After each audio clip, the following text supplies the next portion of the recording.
Hey y'all, what's up? Welcome back to my channel. This is London Tay coming to you today with another video. In today's video, this is her first time getting braids.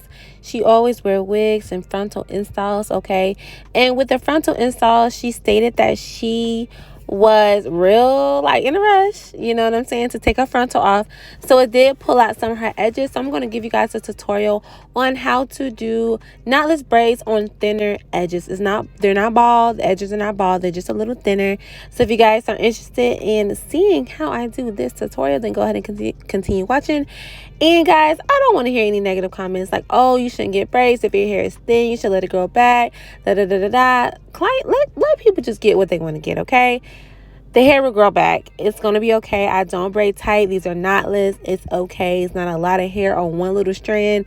They're small. So we good, okay? Just to let you guys know, just got to give a disclaimer for all the haters out there. You know, they be lurking in these comments. They be lurking for these videos. They be ready to spread some hate, okay? Okay, so in this video, I'm going to just start off with the hair kind of halfway done. So let me just go ahead and explain you guys what I'm doing, what I'm using, etc. So I'm using the Shine and Jam Magic Fingers. That is in the red container. It is still the Shine and Jam, but it is in the red container. Okay, also when it comes to these braids, I like to start off parting everything horizontal, meaning from left to right, okay? So at the bottom, I part from left to right.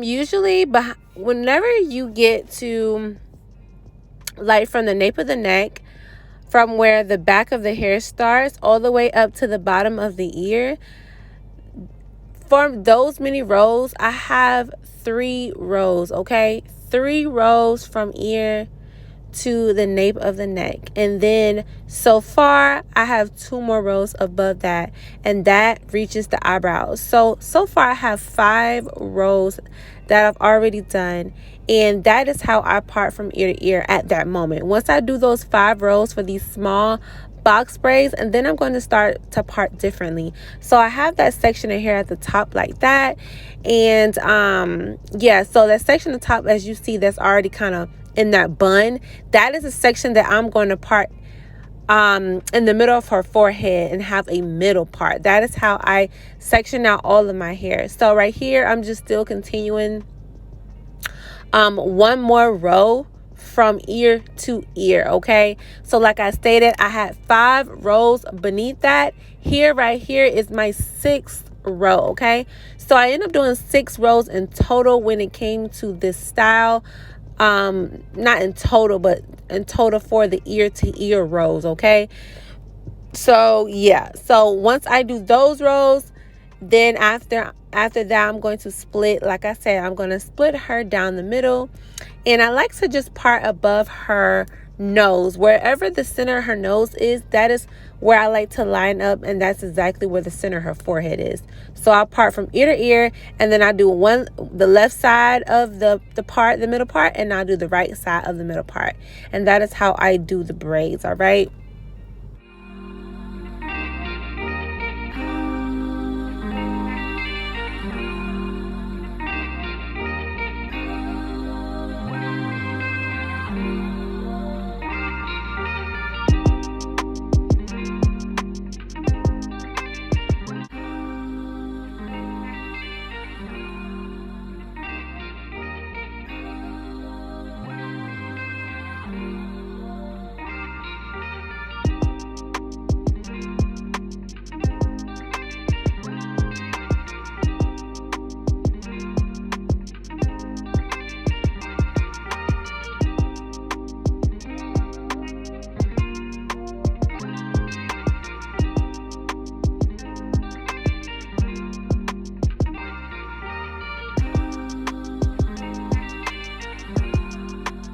Okay, so right here, I'm going to show you guys how I'm going to add the hair.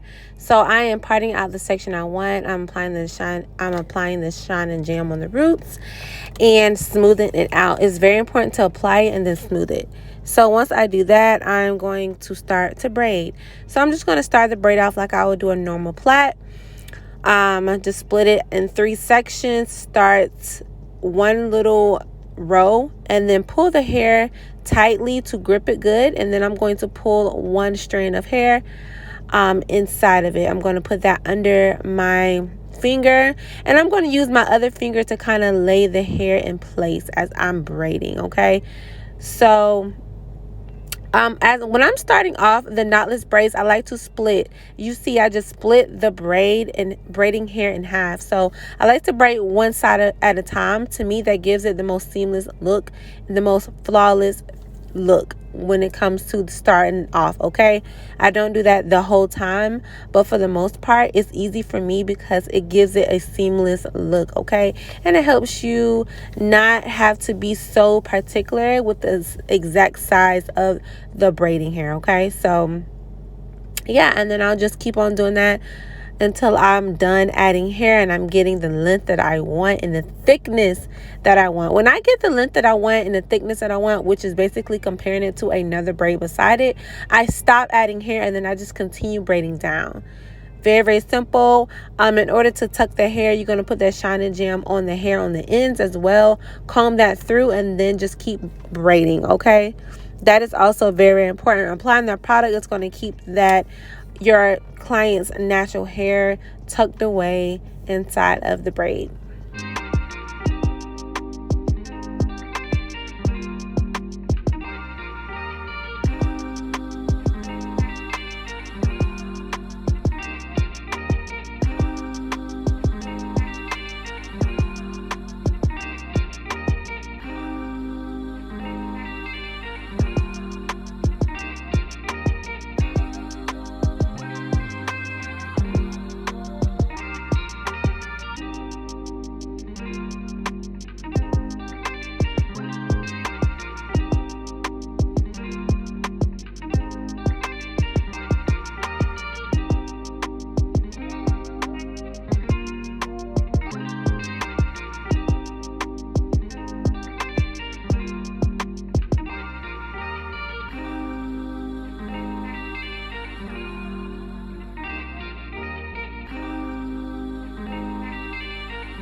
Okay guys, so when you get into the thinner areas like her edges, like a client edges that maybe just a little thinner edges from previous style, you're going to kind of do the same concept, but you're going to be very, very, very, very light-handed and gentle, secure but not tight. Okay, so I'm doing it very, very slowly. I'm going to get one of my other fingers to hold the other half of the braiding hair in place while I braid the other half in. And I'm just going to kind of add that in later. The key is to stay close to the root so that way nothing slips down and that way you're not pulling too hard. Okay, the key is to make it flat. Put the braiding hair and put the braids and braid the hair close to the head so that way you not have any tension that's pulling down or out. Okay, keep everything close and in place and flat to the head so that way you're not having any extra tension than you need. Okay, these are not going to make our hair come out. Once I say it again, a lot of people feel like whenever a client has thinner edges or something like that, and that the tension is going to pull out the edges. The only way that really matters if the person has traction alopecia, which is basically loss of hair due to braids. Okay, my client does not get braids, she gets sew-ins and she gets wig installs. So a braid style in her hair here and there, especially as it start growing out in knotless, that's like the perfect type of style that she can get to even just grow out her edges. And you guys can see I'm not even braiding her edges up. Her edges are still being left out. It's just thinner, and I'm just braiding her hair, so I'm not even braiding any edges. So we're just going to lay those edges that she that's not too thin out. I'm going to lay those edges separately after I'm done with the style.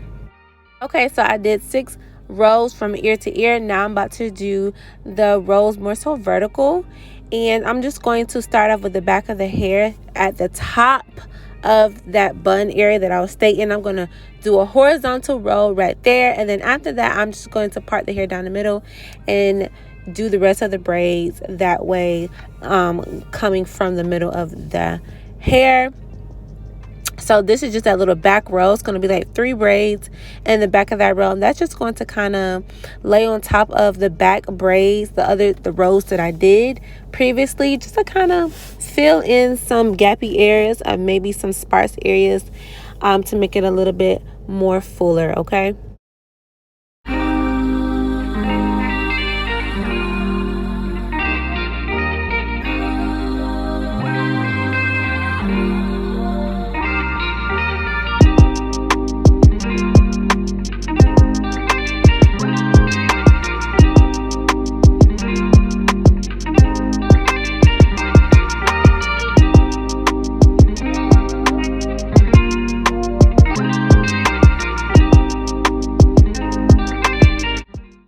Okay, so now that I did the bottom half of the braids, I did everything from ear to ear, and then I did those closure braids in the middle of the head, which is the crown of the head. I am now going to work on the braids coming down from the middle part. So in total, I end up doing 5 rows on the left side of the part and 5 rows on the right side of the part. So 3 of the rows are already done. So that leaves 2 basically half rows left on this left hand side. I did not start on, I already did the right side. So all I have left is the 2 small rows on the left side to do. The best bet is to do a brick laying pattern, and that's basically doing the squares or doing parts in between the spaces of the last parts under that row. Okay, so that way the new braids can fall in between the old braids, fall in between the spaces of the old braids, and just gives it a fuller look. So these are my small lower back. Now, everybody always asks about the box part sizing. Do you do fuller braids? If you request it, I can do fuller, longer braids, but most people actually like it like this because it's lightweight and it looks the most natural. So it works for me and it works for my clients as well. It's the summertime, so you guys are definitely going to get a lot of braid tutorials, okay? So yeah, guys, so basically I'm going to split the other box into maybe 2 or 3 more boxes, and then I have that last row to go. After I'm done, you guys always know that I dip the ends in warm or hot water and just kind of get those ends to stick together because it is Kanekalon hair, and whenever you dip it in hot water, they bond with each other, which is why you don't have those straggly pieces anymore once you basically dip the ends, because it's sealed once you dip it into a hot liquid. All right, so yeah, guys, so that's basically my tutorial on how I do knotless box braids on thinner edges. These are my small lower back length. She also has very fine hair, so I didn't need so much hair too much anyway. I just kind of wanted the braids to fall in line with how thick or how thin my client's hair is. All right, so I hope you guys enjoyed this tutorial. I have plenty more coming. Make sure you guys like, comment, and subscribe, and your girl will talk to y'all later. Love y'all. Bye.